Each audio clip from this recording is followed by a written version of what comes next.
સુરતની નવી civil hospital કેમ્પસમાં બોયઝમાં પીજી હોસ્ટેલમાં રહેતા મૂળ મોડાસાના 30 વર્ષીય રેસિડેન્ટ તબીબ ડોક્ટર હર્ષ પંડ્યાએ રવિવારે પોતાના રૂમમાં પંખા સાથે દોરી બાંધીને ફાંસો ખાઈને આત્મહત્યા કરી લેતા ખળભળાટ મચી ગયો। સિવિલના રેસિડેન્ટ તબીબની આત્મહત્યાના પગલે સિવિલ હોસ્પિટલ બેડામાં ખળભળાટ મચી ગયો।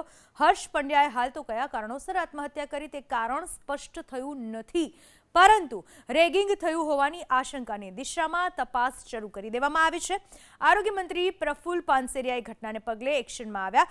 રેગિંગના કારણે તબીબે પગલું ભર્યું છે કે નહીં તેની તપાસ માટે આરોગ્ય મંત્રીએ તપાસ કમિટીની રચનાના આદેશ કર્યા, જેના પગલે સિવિલ સુપ્રિન્ટેન્ડન્ટ અને ડીનની અધ્યક્ષતામાં વિશેષ તપાસ કમિટીની રચના કરી દેવામાં આવી છે। તપાસ કમિટીને આરોગ્ય મંત્રી પાનસેરિયાએ 24 કલાકમાં વિગતવાર રિપોર્ટ સોંપવા હુકમ કર્યો। એટલું જ નહીં, ગાંધીનગર સ્થિત નિયામક સચદેવને તપાસની સીધી દેખરેખ રાખવા આદેશ કર્યા। આરોગ્ય મંત્રીના આદેશના પગલે તપાસ કમિટીએ રાતભર તમામ વિદ્યાર્થીઓના નિવેદનો નોંધ્યા। આરોગ્ય મંત્રીએ તપાસ કમિટીને સ્પષ્ટ આદેશ કર્યા હતા કે પ્રાથમિક તપાસ પૂર્ણ ન થાય ત્યાં સુધી એક પણ કમિટી સભ્યોને છૂટા ન કરવા। આ તરફ આત્મહત્યાનું સત્ય બહાર લાવવા માટે મોડી રાત સુધીમાં મૃતક તબીબી વિદ્યાર્થીનું ફોરેન્સિક પોસ્ટમોર્ટમ પણ પૂર્ણ કરી દેવાયું। આરોગ્ય મંત્રીએ માનવતાવાદી અભિગમ દાખવી એકનો એક પુત્ર ગુમાવનારા મૃતક વિદ્યાર્થીના પિતા સાથે ટેલિફોનિક વાતચીત કરી સાંત્વના પાઠવી। હું વિનંતી કરું છું, દરેક દીકરા દીકરીઓ તમને કંઈ પણ પ્રશ્ન હોય તો અમને ડાયરેક્ટ એ મોકલજો અથવા તો અમને મળજો। ચોક્કસ તમને ન્યાય મળશે, તમને અન્યાય નહીં થાય।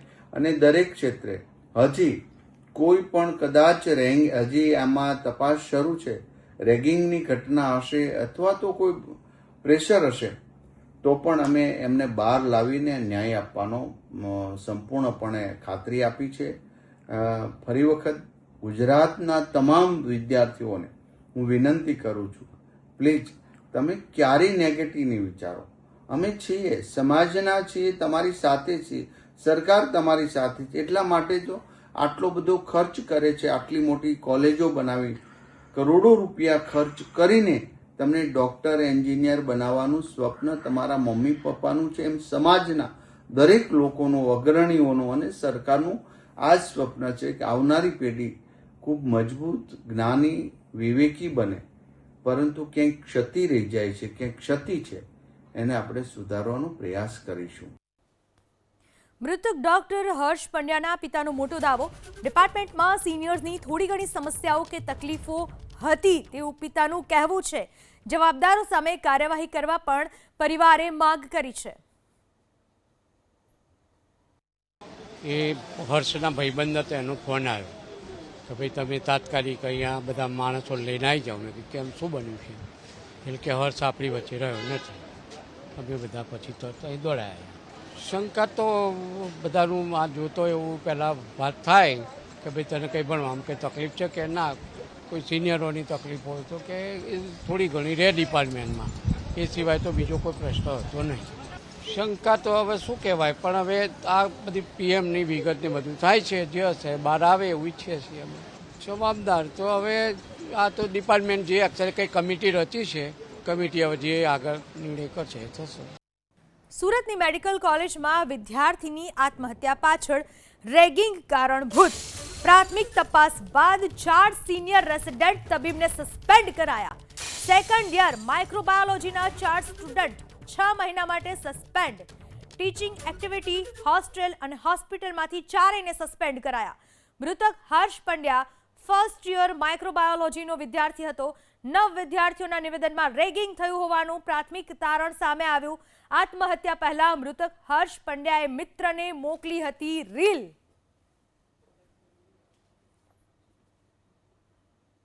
આ વિશે વધુ માહિતી આપવા સુરતથી અમારા સંવાદદાતા જોડાઈ ચૂક્યા છે ફોન લાઈન પર।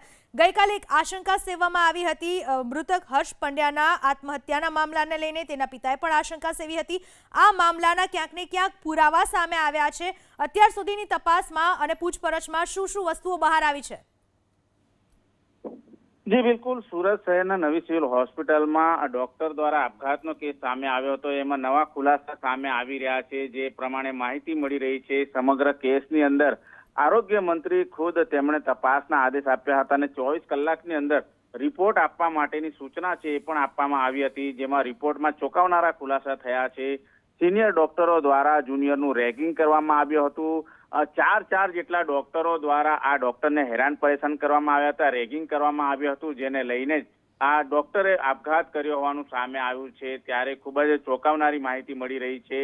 માઇક્રોબાયોલોજીના સેકન્ડ યરમાં અભ્યાસ કરતા 4 જેટલા રેસિડન્ટ ડોક્ટર છે તેમના દ્વારા આ રીતે રેગિંગ કરવામાં આવ્યું હતું. ત્યારે 4 જેટલા ડોક્ટરોને અત્યારે હાલ સસ્પેન્ડ કરી દેવામાં આવ્યા છે અને 6 મહિના માટે સસ્પેન્ડ કરવામાં આવ્યા છે. હોસ્પિટલ, હોસ્ટેલ અને ટીચિંગ એક્ટિવિટીમાંથી અત્યારે હાલ સસ્પેન્ડ કરવામાં આવ્યા છે. ત્યારે 9 જેટલા વિદ્યાર્થીઓનો નિવેદન લેવામાં આવ્યા છે. 9 વિદ્યાર્થીઓએ જણાવ્યું હતું કે જે સિનિયર ડોક્ટરો હતા તેઓ વારંવાર રેગિંગ કરતા હતા, તેમને પરેશાન કરતા હતા. આ પ્રકારની માહિતી મળી રહી છે. મૃતક છે એ માઇક્રોબાયોલોજીના ફર્સ્ટ યરમાં છે, જ્યારે રેગિંગ કરનારા ડોક્ટર છે તેઓ માઇક્રોબાયોલોજીના સેકન્ડ યરમાં છે અને તેઓ હોસ્ટેલમાં આ પ્રમાણે તેમને હેરાન પરેશાન કરતા હતા.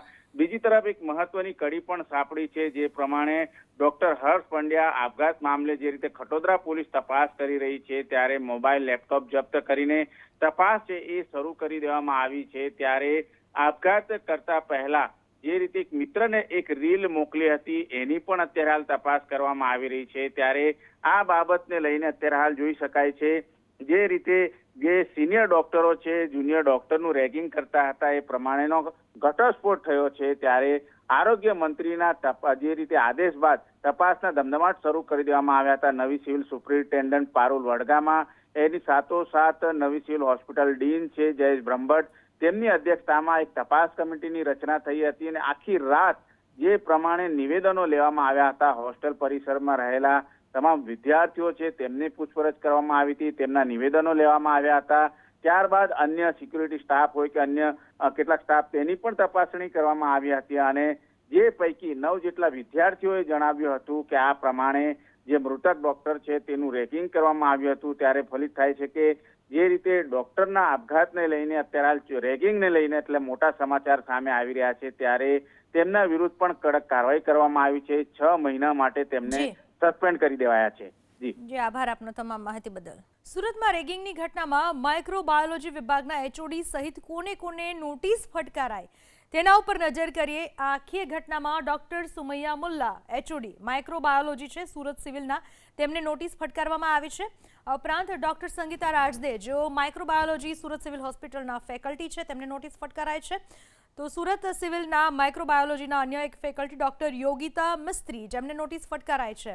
ઉપરાંત સુરત સિવિલના માઇક્રોબાયોલોજીના અન્ય ફેકલ્ટી ડોક્ટર લતિકા પુરોહિત જેમને પણ નોટિસ ફટકારવામાં આવી છે. કારણ દર્શક નોટિસ આ તમામને ફટકારવામાં આવી છે. જવાબ માંગવામાં આવ્યો છે કારણ કે આ તમામ ક્યાંક ને ક્યાંક સંડોવાયેલા છે કે જેના પરિણામે ડોક્ટર હર્ષ આત્મહત્યા તરફ પ્રેરાયા.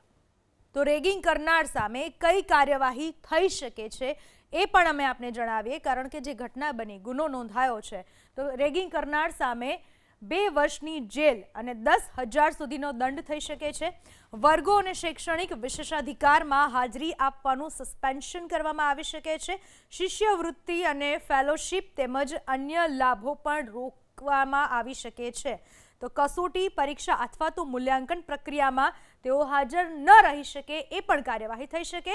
તો પરિણામો ઉપર રોક અથવા તો પરિણામો અટકાવવા સુધીની કાર્યવાહી આ રેગિંગ કરનાર સામે થઈ શકે. કોઈ પણ ટુર્નામેન્ટ, યુવા ઉત્સવ, સંસ્થાનું પ્રતિનિધિત્વ કરવા ઉપર પ્રતિબંધ લાગી શકે છે. એડમિશન રદ કરવું અથવા તો 1 થી 4 સેમેસ્ટર માટે રેસ્ટ્રિક્શન કરવામાં આવી શકે છે. હોસ્ટેલમાંથી સસ્પેન્શન અને સંસ્થામાંથી હકાલપટ્ટી થઈ શકે છે અને આ તમામ કાર્યવાહી થવી જ જોઈએ. ચોક્કસ સમયગાળા માટે અન્ય કોઈ પણ સંસ્થામાં પ્રવેશ ઉપર પણ પ્રતિબંધ લગાવવામાં આવી શકે છે. યુનિવર્સિટી પર પણ કડક શિક્ષાત્મક પગલાં લેવાઈ શકે છે કે જેના કારણે આ તમામ ઘટનાને અંજામ આપવામાં આવ્યો તેમની સામે જો આ કડક કાર્યવાહી કરવામાં આવે તો જ આવા શખ્સોની શાન ઠેકાણે આવી શકે છે અને દાખલો બેસાડવો પણ હવે જરૂરી બની ચૂક્યો છે.